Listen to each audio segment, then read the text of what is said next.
வணக்கம். இலங்கை செய்திகளுடன் நான் ரோஷன். விரிவான செய்திகளுக்கு முன் தலைப்புச் செய்திகள். ஜனாதிபதி அனுருகுமார திசாநாயக்க மற்றும் டிஜிட்டல் பொருளாதார அமைச்சின் உயர் அதிகாரிகள் ஆகியோருக்கு இடையில் இடம்பெற்றுள்ள முக்கிய சந்திப்பு.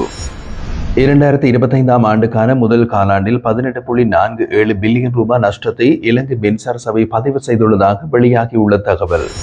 வடமாகாண முதலமைச்சர் வேட்பாளராக தமிழரசு கட்சி சார்பில் தாம் களமிறங்க உள்ளதாக முன்னாள் நாடாளுமன்ற உறுப்பினர் M.A. சுமந்திரன் தெரிவிப்பு. லஞ்ச ஊழல் ஆணைக்குழுவின் சட்டத்திறனியால் நீதிமன்றத்தில் தன்னை பற்றி கூறப்பட்டவை நீதிமன்றத்தை குறிவைத்து தவறாக வழிநடத்த முயற்சி என்று ரணில் அறிக்கை. தொடர்வது விரிவான செய்திகள். ஜனாதிபதி மற்றும் டிஜிட்டல் பொருளாதார அமைச்சின் உயர் அதிகாரிகள் இடையிலான முக்கிய சந்திப்பு ஒன்று ஜனாதிபதி அலுவலகத்தில் இடம்பெற்றுள்ளது. இந்த சந்திப்பில் அரசாங்கத்தின் முக்கிய அபிவிருத்தி துறையாக கருதப்படும் டிஜிட்டல் பொருளாதாரத்திற்கான தேசிய வேலை திட்டத்தின் முன்னேற்றம் குறித்து விரிவான ஆலோசனைகள் நடைபெற்றுள்ளது.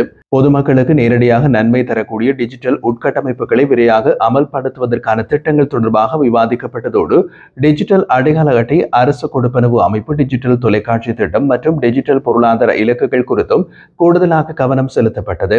மேலும் இலங்கை தொலைத்தொடர்புகள் ஒழுங்குபடுத்தல் ஆணைக்குழு மற்றும் இலங்கை தகவல் பாதுகாப்பு அதிகார சபையின் பங்களிப்பை மேம்படுத்துவதற்கான வழிகள் மற்றும் சைபர் பாதுகாப்பு மற்றும் டிஜிட்டல் பொருளாதாரத்தை வலுப்படுத்த புதிய சட்டமூலங்கள் குறித்து முக்கியமான முன்மொழிவுகள் மீளாய்வுக்கு உட்படுத்தப்பட்டமை குறிப்பிடத்தக்கது.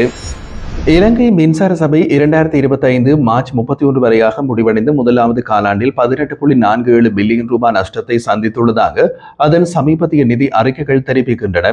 இதற்கு முன் 2024 மார்ச் காலாண்டில் சபை 84.67 பில்லியன் ரூபாய் லாபம் பதிவு செய்திருந்த நிலையில் தற்போதைய நஷ்டம் 121.8% அளவுக்கு லாப வீழ்ச்சியை குறிக்கிறது. 2024 டிசம்பர் 31 வரை தொடர்ந்து 5 காலாண்டுகளில் லாபம் பதிவு செய்த பின்னணியில் இந்த காலாண்டு நஷ்டத்துடன் முடிவடைந்தது குறிப்பிடத்தக்கதாகும். மேலும் மின்சார சபையின் வருவாயும் கணிசமாக குறைந்துள்ளது. கடந்த காலாண்டில் 167.78 பில்லியன் ரூபாய் இருந்த வருவாய் தற்போதைய காலாண்டில் 93.92 பில்லியன் ரூபாவாக 44% குறைந்துள்ளது. 2024ஆம் ஆண்டு சபையின் வரலாற்றில் மிக அதிகமாக 144 பில்லியன் ரூபாய் பதிவு செய்யப்பட்டு அதே காலாண்டில் 4 காலாண்டுகளிலும் தொடர்ச்சியான லாபம் இருந்தமை முக்கியமானது. இந்த நஷ்ட நிலை மின்சார சபையின் எதிர்கால நிதி நிலைப்பாட்டை மீள மதிப்பீடு செய்ய வேண்டிய அவசியத்தை முன்வைக்கின்றது. எதிர்க்கட்சித் தலைவரின் அழைப்பை ஏற்றுக்கொண்டு இன்று நடைபெறும் முக்கிய அரசியல் கலந்துரையாடலில் பங்கேற்க உள்ளதாக ஸ்ரீலங்கா பொதுஜன பெரமுனவின் தேசிய அமைப்பாளரும் நாடாளுமன்ற உறுப்பினருமான நாமல் ராஜபக்ச குறிப்பிட்டுள்ளார். நேற்று பிற்பகல் நடைபெற்றிருந்த நாடாளுமன்ற விவகார குழு கூட்டத்திற்கு பின்னர் ஊடகங்களிடம் கருத்து தெரிவிக்கும் போது அவர் இந்த அறிவிப்பினை வெளியிட்டார். இந்த கலந்துரையாடல் உள்ளூராட்சி மன்ற தலைவர்கள் நியமனத்தை தொடர்பாக எதிர்க்கட்சித் தலைவர் சஜித் பிரேமதாச தலைமையில் இன்று நடைபெறவுள்ளது என்றும் அதற்கான அழைப்பு கிடைத்தமையாலேயே தாம் கலந்து கொள்வதாகவும் அவர் குறிப்பிட்டுள்ளார். வடக்கு மாகாண முதலமைச்சர் வேட்பாளராக தமிழரசு கட்சி சார்பில் தாம் களமிறங்க உள்ளதாக கட்சியின் பதில் பொதுச் செயலாளரும் முன்னாள் நாடாளுமன்ற உறுப்பினருமான M.A. சுமந்திரன் குறிப்பிட்டுள்ளார். இதற்கு முன்னர் தமிழரசு கட்சியின் நாடாளுமன்ற உறுப்பினர் சிவஞானம் ஸ்ரீதரன் தாம் அந்த பதவிக்கு போட்டியிடவில்லை என்று தெளிவாக அறிவித்திருந்த நிலையில் சுமந்திரன் தாம் வேட்பாளராக தேர்ந்தெடுக்கப்படுவார் என்றும் உறுதியாக கூறியுள்ளார். உள்ளூராட்சி சபைகளில் ஆட்சி அமைப்பது தொடர்பாக தமிழரசு கட்சியின் தலைவர்களை ஜனநாயக தமிழ் தேசிய கூட்டணியின் தலைவர்கள் யாழ்ப்பாணத்தின் நல்லூரில் உள்ள சுமந்திரனின் இல்லத்தில் சந்தித்திருந்தனர். இந்த முற்போக்கான கலந்துரையாடலின் போது சுமந்திரன் வரவிருக்கும் மாகாண சபை தேர்தலில் வடக்கு மாகாண முதலமைச்சர் வேட்பாளராக போட்டியிடப் போவதாக தெரிவித்தார் என்று தர்மலிங்கம் சித்தார்த்தன் குறிப்பிட்டுள்ளார். மேலும் அவர் தெரிவித்த போது சுமந்திரனின் இந்த முடிவுக்கு எங்களால் உடனடியாக ஆதரவு அல்லது எதிர்ப்பு தெரிவிக்க முடியவில்லை. அத்துடன் மீண்டும் தமிழ் தேசிய கூட்டமைப்பாக செயல்படுவது தொடர்பாகவும் எந்த ஒரு விவாதமும் நடைபெறவில்லை. ஆனால் உள்ளூராட்சி சபைகளில் ஒருங்கிணைந்து ஆட்சி அமைப்பது குறித்து கலந்துரையாடப்பட்டது என்று தெரிவித்திருந்தார். சின்னம்மை நோயின் பரவலும் அவற்றுக்கான மருந்து பற்றாக்குறை பற்றியும் வெளியாகும் செய்திகள் குறித்து விளக்கம் அளித்துள்ள சுகாதார மற்றும் ஊடக பிரதியமைச்சர் வைத்தியர் ஹசங்க விஜயமுனி ஒரு விசேட அறிக்கை ஒன்றை வெளியிட்டுள்ளார். அதில் நாட்டில் சின்னம்மை நோய் கட்டுப்பாட்டை இழந்த வகையில் பரவி வருகிறது என்ற தகவல்கள் உண்மைக்கு புறம்பானவை எனவும் இந்த நோயால் பாதிக்கப்பட்டவர்களுக்கு வழங்கப்படும் மருந்துகள் அரசு வைத்தியசாலைகளில் போதுமான அளவில் இருப்பதாகவும் அவர் குறிப்பிட்டிருந்தார். மேலும் அரசு வைத்தியசாலை முறைமையில் சின்னம்மை நோய்க்கு எதிரான தடுப்பூசி இதுவரை வழங்கப்படவில்லை என்றும் அத்தகைய தேவை ஏற்பட்டதாகவும் எந்தவித ஆதாரமும் இல்லை என்றும் அவர் குறிப்பிட்டுள்ளார். மருந்து பற்றாக்குறையை முன்வைத்து தவறான அச்சத்தை ஏற்படுத்தும் நோக்கில் சில ஊடகங்கள் திட்டமிட்ட வகையில் செய்திகளை வெளியிடுவதாகவும் இது மக்கள் மத்தியில் அரசு மருத்துவ சேவைகளின் மீது தவறான நம்பிக்கையை உருவாக்கும் முயற்சியாக என்றும் பிரதியமைச்சர் சுட்டிக்காட்டினார். அத்துடன் தேவையான அனைத்து மருந்துகளும் நாட்டில் கிடைத்துக் கொண்டிருப்பதுடன் அவை தொடர்ச்சியாக மக்களுக்கு பயன்பாட்டிற்காக வழங்கப்படுவதை உறுதி செய்ய அரசு உறுதியாக நடவடிக்கை எடுத்து வருகிறது என்பதையும் அவர் உறுதிப்படுத்தியிருந்தார். முன்னாள் ஜனாதிபதி ரணில் விக்ரமசிங்கே நேற்று வெளியிட்டுள்ள அறிக்கையில் லஞ்ச ஊழல் ஆணைக்குழுவின் சட்டத்தனையால் நீதிமன்றத்தில் தன்னை பற்றி கூறப்பட்டவை நீதிமன்றத்தை குறிவைத்து தவறாக வழிநடத்த முயற்சியாக உள்ளது என்று குறிப்பிட்டுள்ளார். இதனையடுத்து அந்த கூறுகள் தொடர்பாக எடுக்க வேண்டிய சட்ட நடவடிக்கைகள் குறித்து தமது சட்டத்தரணிகளுடன் கலந்தாலோசித்து வருவதாகவும் ரணில் விக்ரமசிங்கே தெரிவித்துள்ளார்.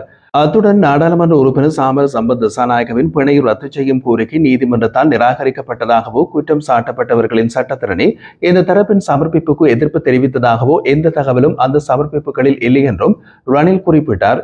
மேலும் அமைச்சர் சம்பந்த வித்யாரத்னவின் ஒரு அறிக்கை காரணமாக தனது உரிமைகள் மீறப்பட்டுள்ளதா என்பதை பற்றி சாமர சம்பத்தின் மனைவி ஆலோசனை கேட்டதாகவும் அதற்கு தாம் ஒரு சட்டத்தரணியாக சட்ட ஆலோசனை வழங்கியதால் மேலும் எதையும் வெளியிட முடியாது என்றும் அவர் கூறினார்.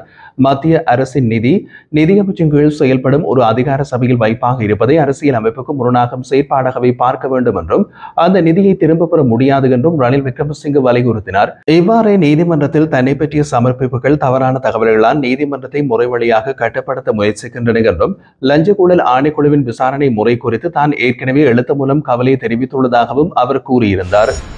முன்னாள் அமைச்சர் லக்ஷ்மண் ஜாபா அபிவர்த்தன மற்றும் மேலும் ஒருவருக்கு எதிராக லஞ்ச ஊழல் தடுப்பு ஆணைக்குழு குற்றப்பத்திரிகை ஒன்றை கொழும்பு உயர்நீதிமன்றத்தில் தாக்கல் செய்துள்ளது. இந்த வழக்கு 2014ஆம் ஆண்டு அப்போதைய ஜனாதிபதியாக இருந்த மஹிந்த ராஜபக்சவின் 2வது பதவியேற்பு விழாவை முன்னிட்டு இலங்கை முதலீட்டு சபையின் நிதியை பயன்படுத்தி 11 செய்தித்தாள்களில் விளம்பரங்கள் வெளியிடப்பட்ட சம்பவத்துடன் தொடர்புடையதாகவும் குறிப்பிடப்படுகிறது. இதன் மூலம் அரசாங்கத்திற்கு 1.7 மில்லியன் ரூபாவுக்கும் அதிகமான நிதி நட்டம் ஏற்பட்டதாக குற்றச்சாட்டுகள் தெரிவிக்கின்றன.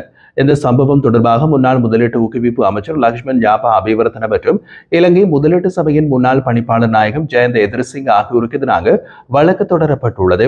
இந்த குற்றப்பத்திரிகையில் பிரதிவாதிகள் மீது 5 தனித்தனி குற்றச்சாட்டுகள் பதிவு செய்யப்பட்டுள்ளதுடன் குறித்த வழக்கில் 15 நபர்கள் சாட்சிகளாக குறிப்பிடப்பட்டுள்ளனர். மேலும் 21 ஆவணங்கள் நீதிமன்றத்தில் சாட்சிகளாக சமர்ப்பிக்கப்பட்டுள்ளதாகவும் தெரிவிக்கப்படுகிறது. உயிர்த்த ஞாயிறு சம்பவத்துடன் தொடர்புடையதாக கைது செய்யப்பட்டு பிணையில் விடுவிக்கப்பட்டிருந்த 10 ஆண் மற்றும் 2 பெண் சந்தேக நபர்களை விடுவிக்குமாறு கொழும்பு நீதவான் நீதிமன்றம் நேற்று உத்தரவிட்டது. இவர்கள் தொடர்பான விசாரணைகள் முடிவடைந்ததை அடுத்து பயங்கரவாத விசாரணை பிரிவு அதிகாரிகள் சந்தேக நபர்களுக்கு எதிரான நடவடிக்கைகளை முடிவுக்கு கொண்டுவர ஆலோசனைகளை பிரதம நீதிவானிடமிருந்து பெற்றதை தொடர்ந்து சம்பந்தப்பட்ட தகவல்களை நீதிமன்றத்தில் சமர்ப்பித்திருந்தார்கள். இதன் அடிப்படையில் கொழும்பு மேலதிக நீதிவான் பசன் அமரசேன அனைவரையும் முற்றாக விடுவிக்க உத்தரவிட்டுள்ளார். மேலும் சந்தேக நபர்களின் சார்பில் ஆஜரான சட்டத்தரணி கைது செய்யும் போது பறிமுதல் செய்யப்பட்ட கைபேசிகள் உள்ளிட்ட சொத்துக்களை அவர்களுக்கு மீள ஒப்படைக்குமாறும் கூறியிருந்தார். இந்த கோரிக்கையை ஏற்று சம்பந்தப்பட்ட பொருட்கள் சந்தேக நபர்களுக்கு திருப்பி வழங்க நீதிமன்றம் உத்தரவிட்டது.